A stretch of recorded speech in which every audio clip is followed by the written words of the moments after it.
It's been like 5 days since Slay the Spire 2 was released, and it was absolutely heartwarming to see how many people reacted to the game, how many people playing the game. The numbers are crazy, right? Right now sits on the overwhelming positive reviews, and there was like a hit of 400,000 concurrent plays during the weekend, which is incredible, and yeah, absolutely love that. I like deck building games in general, and there are quite a lot of them on the market, right? Because Slay the Spire show that people enjoy deck building games, and there can be more of them. But let's go get to it. But before that, I want to share with you why I think Slay the Spire is such a banger in the world, why people are overwhelmingly positive, and what is the drive that you want to play, the Slay the Spire. But let's go through all the few other options to compare. So the genre of deck building games was not created by Slay the Spire. They were inspired by many others, right? Companies and ideas. The deck building genre itself was invented as a board game, as was named Dominion, which was a board game that was supposed to be like you created city decks and you had your own 10 cards, as you might know right now, and you were doing this kind of thing that you were buying the properties and buying the things, and you were shuffling your deck and play that, and you were going for the points. But in my opinion, Dominion never stuck to me so much because of the replayability for me was kind of weirdish, because you have to choose the buildings, like 7 different buildings that you will place on the board, and from there that's what it is. Those effects were similar, so you have kind of set out the rules what will happen, and the roguelike mode that will enhance or change the rules all the time was not really there.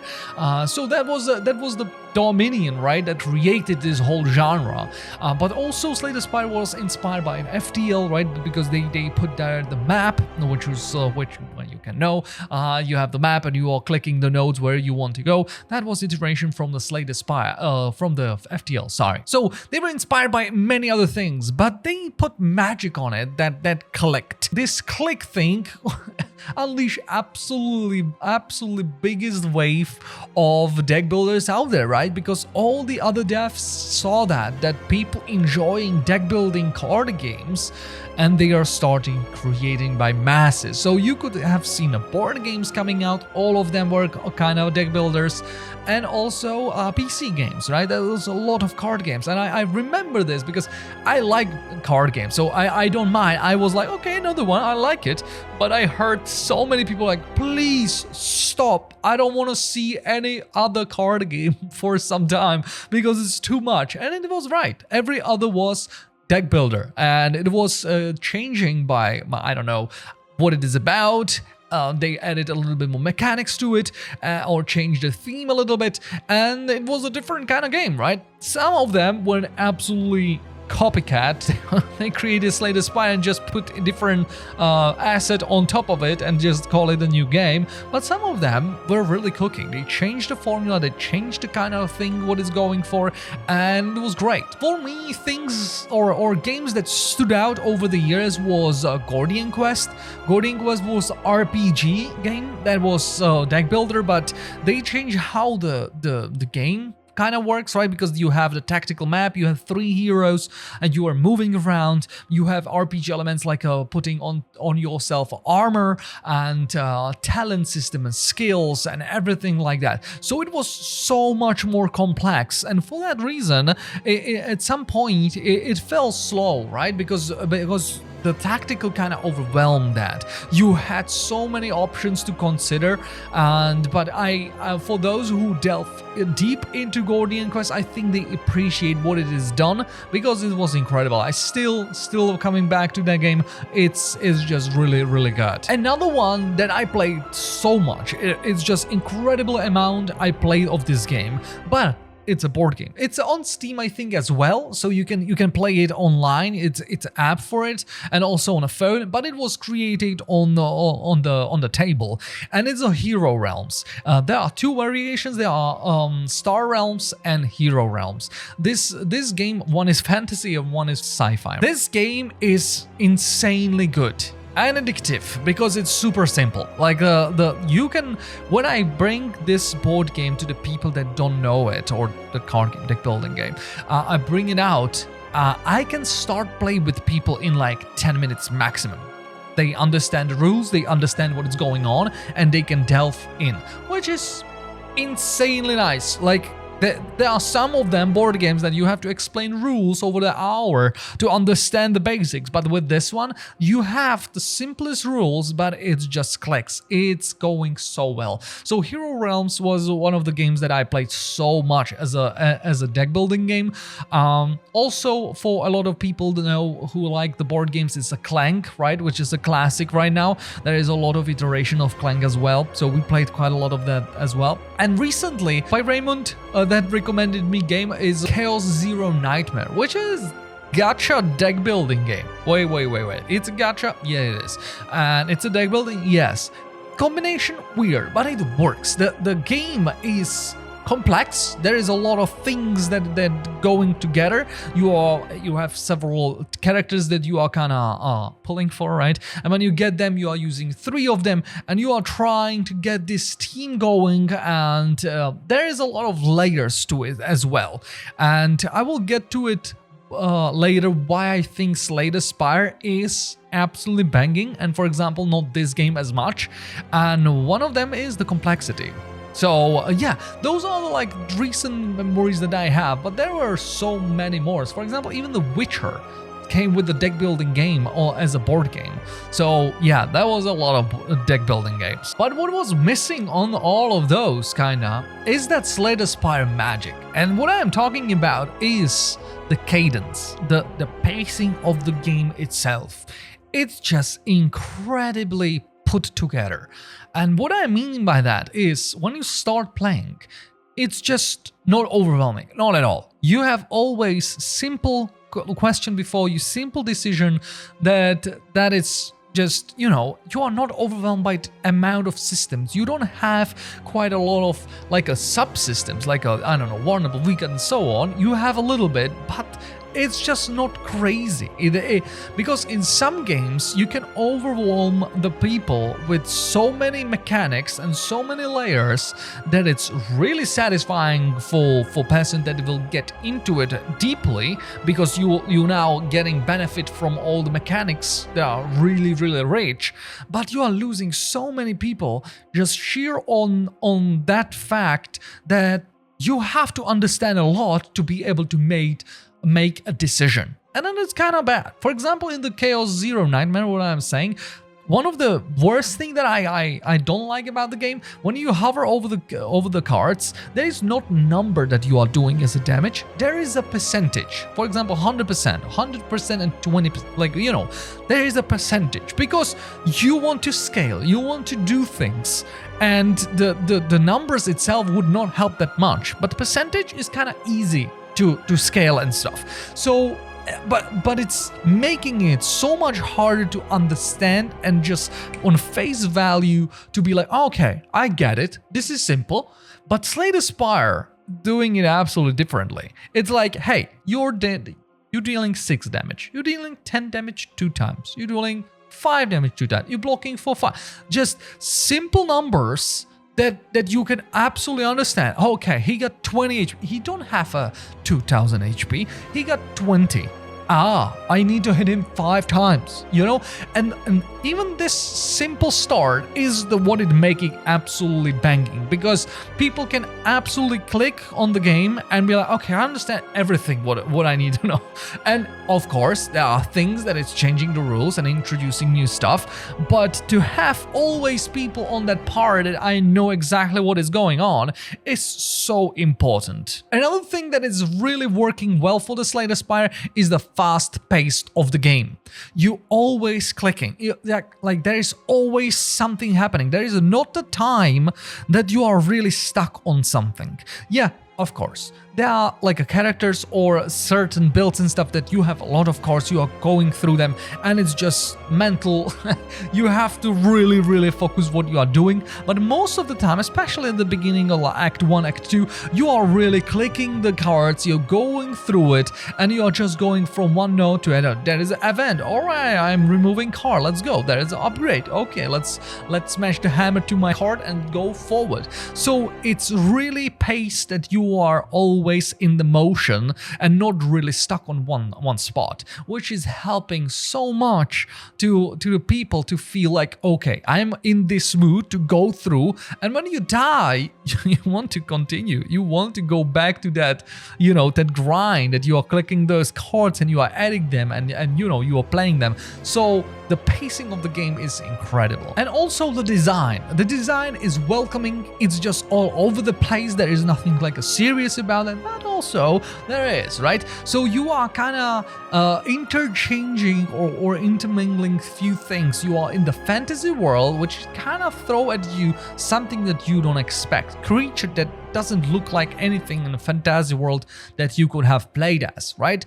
And that's kind of making it like more cozy, more like, okay, this is cool, this is cute, and you are more willing to explore and do things, right? If that would be like a horror kind of theme, right? Everything would be menacing and stuff. There will be so many people that will be like throw off of it, They will be not willing to look at it or for so many hours.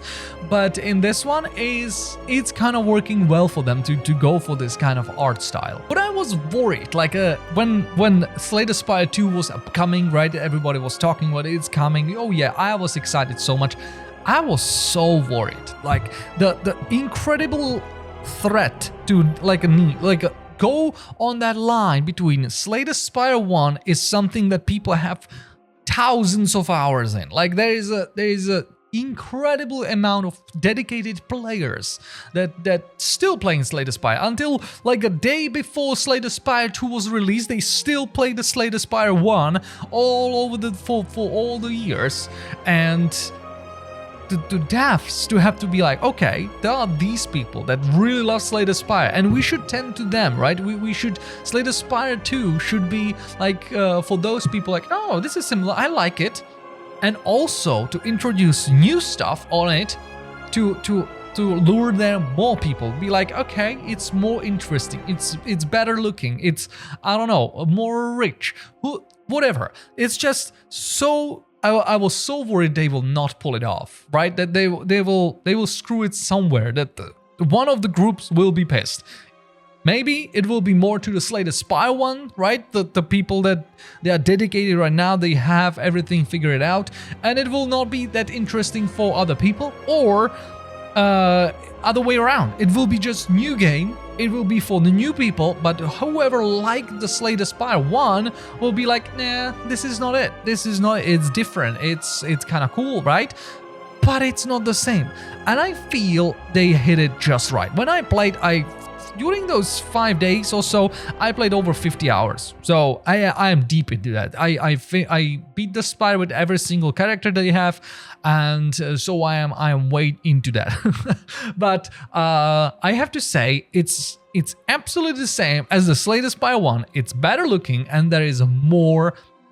Yeah, there is more. There are more acts, there are more enemies, there are more heroes, and there are more cards and more events. Like everything, just more. And I am so proud and I am so happy they've done it. They pull it off, and I feel like it's great. Like, yeah, they've done it, and they are on the beginning. It's early access, and in what they said, and I feel it just now, right? It's true that there is more content now than it was in Slay the Spire when it was actually released from early access to 1.0, like a full content. Hey, here it is. So here we have alternated acts. So every single time when you unlock them, you will going into the act, and it can be one or the other, right? And there will be this thing for every single one of them. And I feel that they build this mechanic, or build the system, they can add like another one. So in the end, after 2 years or something, they can support the game. There can be like 4 alternative acts for Act 1. So you will have so much content, so much like replayability, because not even single run will be the same. They can add more characters, right? More events and more enemies, and it's just crazy cool. I have to say, normally I like roguelites more. The ones that you will get some kind of currency or something, and you will upgrade yourself when you end.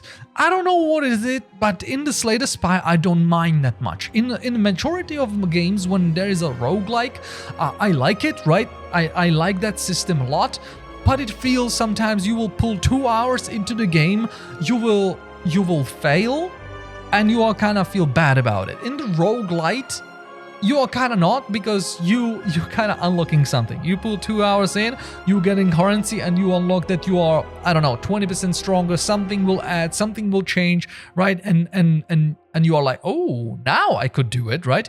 But in this one, as I was saying before about the pacing and the fastness of the game and how it's approachable, you don't mind. You will fail, and I'm clicking on the next game and it's like, okay, who I want to go? Do I want to go for revenge? Do I want to go there?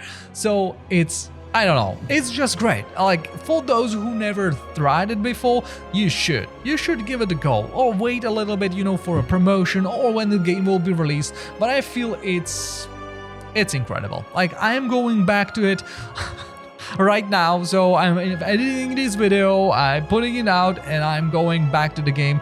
And yeah, I will be coming back to this for a while, because it's incredible. But in offline mode, yeah, I will go and maybe play the board game, Slay the Spire board game, because it's really nice.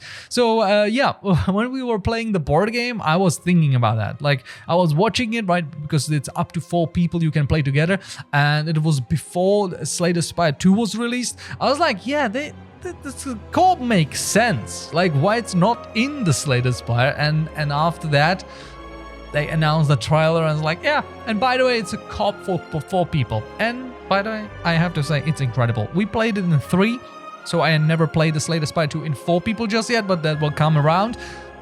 But the co-op is super fun. Like, the combination of everything that you are like, you know, you are placing the vulnerable or weakness on someone, and someone else is benefiting from it, or you have the cards that is supporting the other players. For example, you spend the card and all of the others get the energy, and you feel like, oh my god, that's cool, now I can play this, right? That interaction, the smooth interaction between the players. And it's not just that support, like a dependent, right, that you are, hey, you have to do this for me to be able to do anything. It's just more like, oh, nice, thank you, you know, and you can do something more or something. So you are kind of playing alone, but not really. It's really cool. I like it a lot. But yeah, that will do it for today. Thank you very much for me. Thank you for your time. We have the whole early access before us. Hopefully they will add a lot of stuff for us to you know, delve into over the year or 2. I don't know how long they will want to be in early access. But yeah, it will be pleasant. So yeah, don't forget to subscribe. Have an awesome day, and let me know down below in the comment section what you think about the Slay the Spire. Are you a brand new person in the Slay the Spire universe, or have you done like a fan of first one and you are just back for greatness? So yeah, enjoy yourself. Have a good one. Bye.